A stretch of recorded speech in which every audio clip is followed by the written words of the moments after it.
What about the argument that ultimately these jobs could have been held by those who are American? Ha! It's a joke. I got 4 people that's been gone. Ask me how many Americans are tearing my door down looking for a job. My biggest issue in this industry is the Americans just don't want to work. They don't, especially the service industry. Might have to drop a dime on them. For sure. You know what I'm saying? Gotta stop it. I don't like that shit. For sure, bro. I don't like that shit.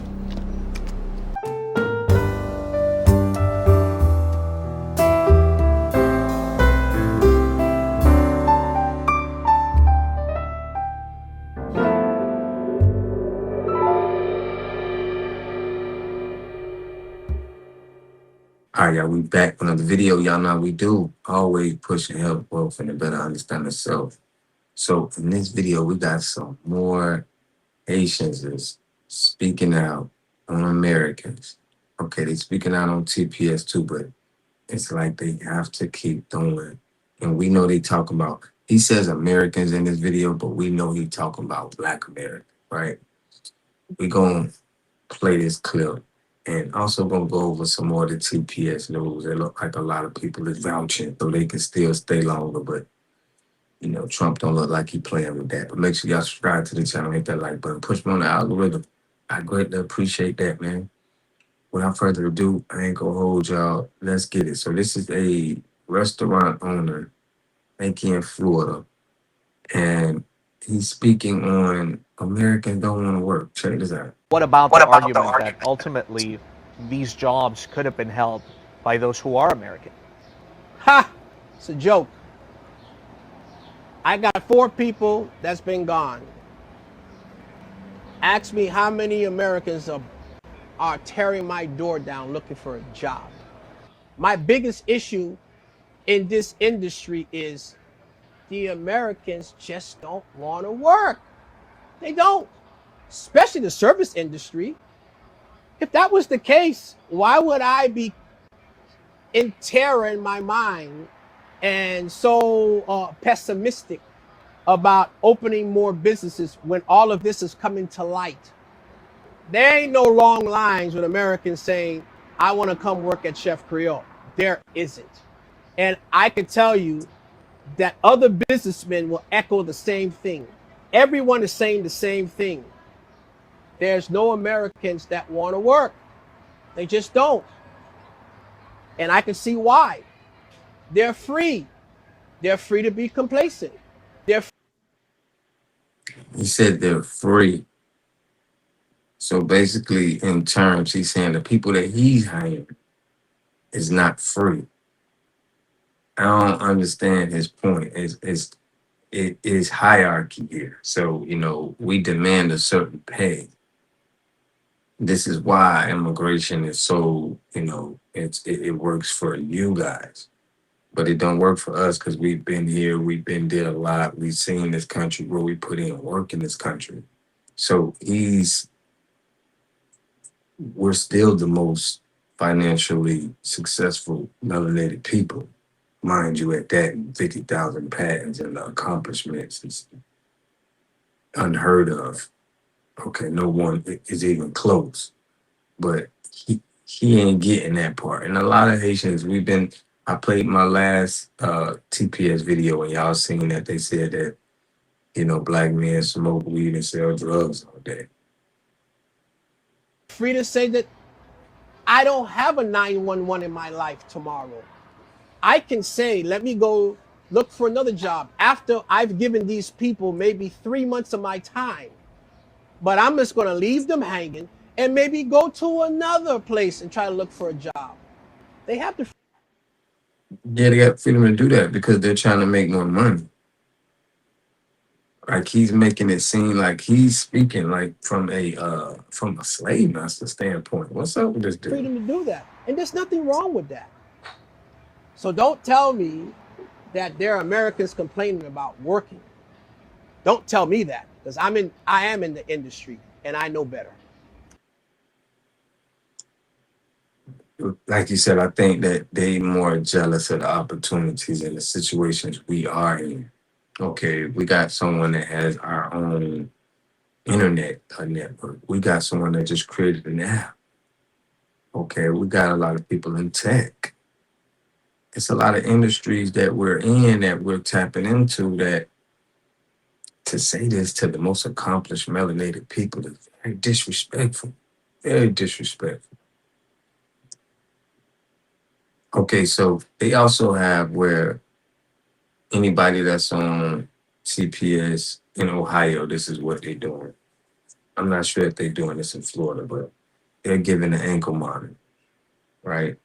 And we even got, some Haitians speaking out on this and saying that this is what criminals have. Yeah, if they can call, they will be able to reach me out too from that number. Yes. So they have to put the ankle monitor on if they want to stay in America. And I know we've seen on TV, it's people who do crime that actually have this thing on.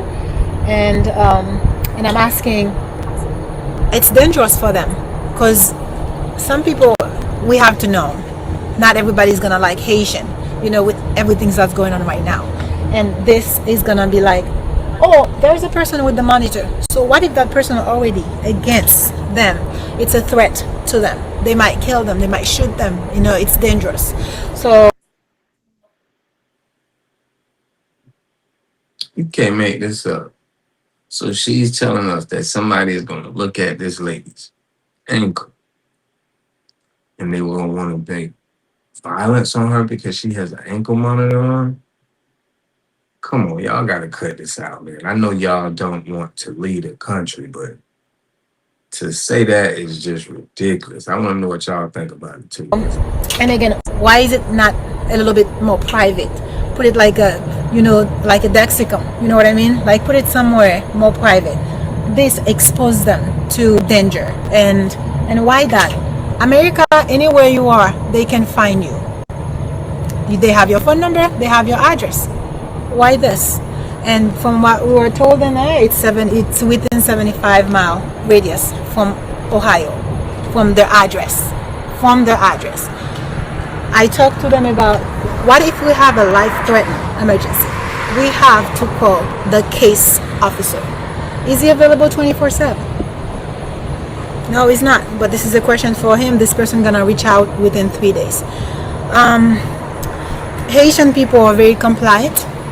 So they received the letter. They were supposed to come here voluntarily.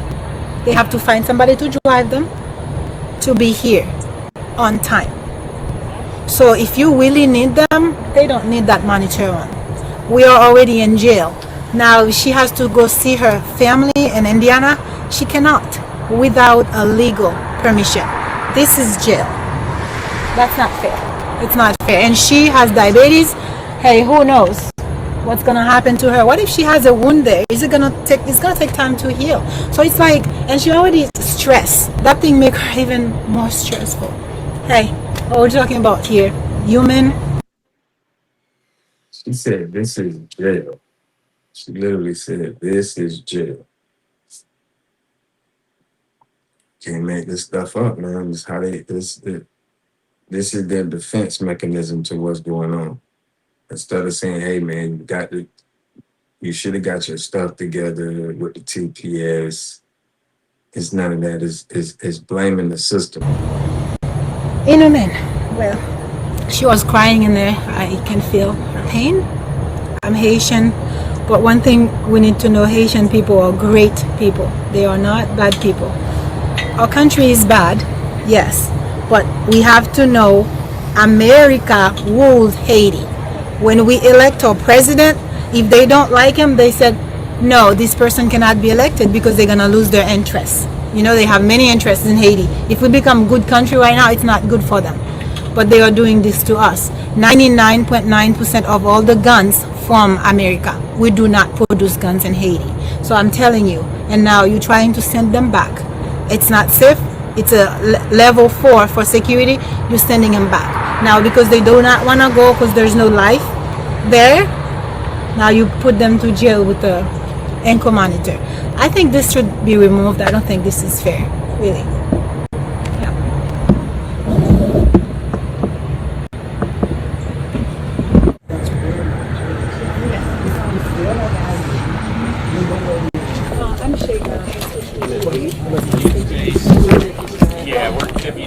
face here.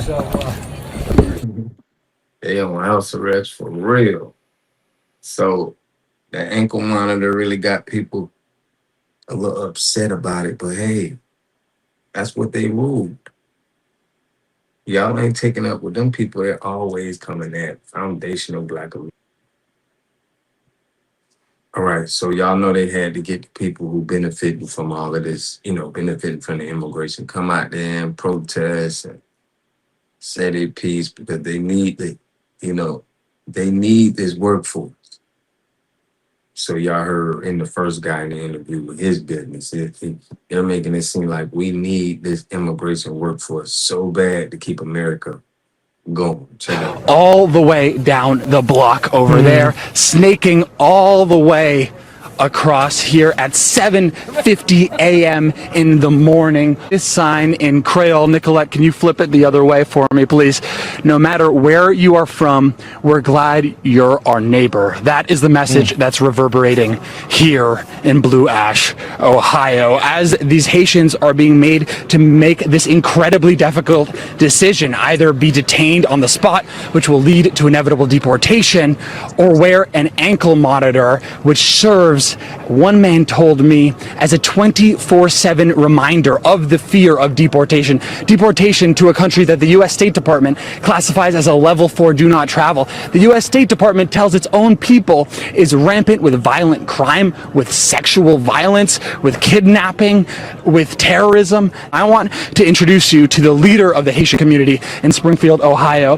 His name is Vilas Dorsonville. Vilas, what is your community going through right now, and why is it so important for you to be right here outside of this ICE field office right now? Basically, I am here just to make sure that we bring our support to our community, and we are witnessing how fearful they are, and there is so much anxiety going on. They are very uncertain, especially specifically, they are very much ashamed of that ankle monitors on their feet. We are here to support them, to show them we stand in solidarity with them. And most likely, we are here with some of the attorneys to represent them. And we ask the attorneys to speak on their behalf and ask those agents not to put those ankle monitors, because when they get home with them, they are ashamed to show that to their kids because they're not criminals. And our presence here is to support them as much as we can, because there is a lot of psychological pressure on them. There is other way to speak with the people. If they have court hearing, they have the right to present in front of a judge. I want you to know something about Vilas. I've been shadowing him for the better part of a week. He is at the Haitian Community Center before the sun comes up. He is there long after it goes down. His phone is constantly ringing with people from this community. He is constantly connecting people to interpreter services, to legal services. He's putting food in their trunks when they're afraid to go to the grocery store. He's a shoulder for people to cry on, and trust me, there have been many tears in the community in Springfield, Ohio. If you want a portrait in courage, if you want a master class in leadership, you need not to look any further than Vilas Dorsonville. So they really got the Democrat Party pushing for this now. They got them on their side. So we see that what's going on. Just how we see all the other liberals standing outside protesting no kings now and all of that. I know y'all seen it in your local city hall or something. They was down there. Them same people is now for TPS, because it seems like if they're able to get a win with this, they definitely gonna vote for the Democrat Party. What y'all think about it? Now, the same dude who was saying that Americans don't want to work, okay, this is the same guy that voted for Trump. And now he's explaining how he felt like that was a bad vote because, the experience that he got with TPS. Check it From the Supreme Court's ruling in June, effectively striking down temporary protected status. That's a humanitarian immigration policy which allowed certain migrant groups to work in the United States. More than 300,000 people from Haiti have just lost that designation. And as our Christian Benavidez reports, it could impact nursing care, hotels, restaurants, and more. The Chef Creole restaurant in Miami's Little Haiti neighborhood is typically bustling with customers. Not today. People are scared. Owner Wilkinson Sajor says it's not just the clientele. After 34 years in business, he's lost his entire management team at 7 locations and will likely have to shut down 2 stores due to the end of temporary protected status. The end of TPS means for me that my future in the hospitality business is almost going to be non-existent. On Sunday, federal officers made an immigration arrest outside one of his restaurants. I voted for Donald Trump. What would you say to the president that you voted for? He sold to me that he is a businessman and that he will be making business decisions. Do you regret your vote? Yes, I do. Despite reports. Bro, and this is a business decision that Trump had to make. Get rid of a lot of people that's been overstaying the TPS. We have mass immigration here. That's a business decision. Just because it don't fall in line with the narrative of where you from is this America now, and this be the problem. They come to America and they want the rules to benefit for a whole other country. That don't make sense. From the United Nations of escalating gang violence fueling displacement in Haiti, the Trump administration has stated the country no longer meets the conditions for TPS designation. TPS holder Farah LaRue has been living in the United States since 2005. We met her last year as she prepared for the end of the program. Today, she's in hiding. There's people that say, well, temporary protected status is supposed to be temporary. Why are you so focused on temporary and not focusing on protected when the law is about protecting those who cannot go back to their country? LaRue is among the 330,000 Haitian nationals.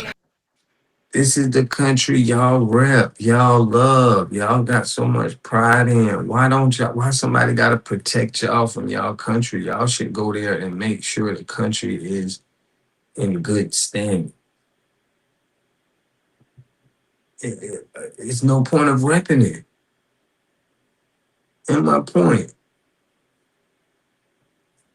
Living in the U.S. with TPS. I want the world to know that going back to Haiti is a death sentence.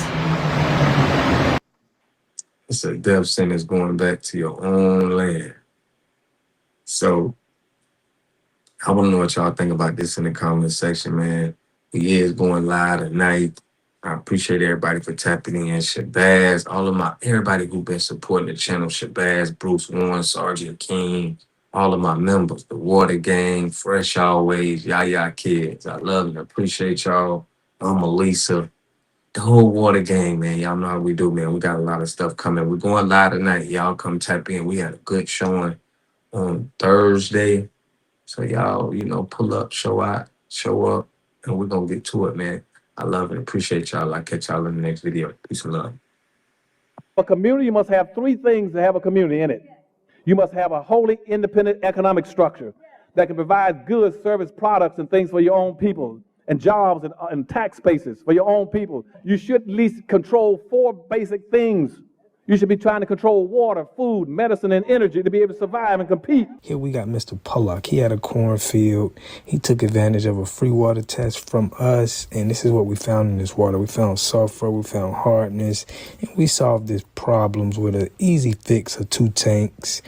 So get your free water test today. Stay blessed. Click the link below.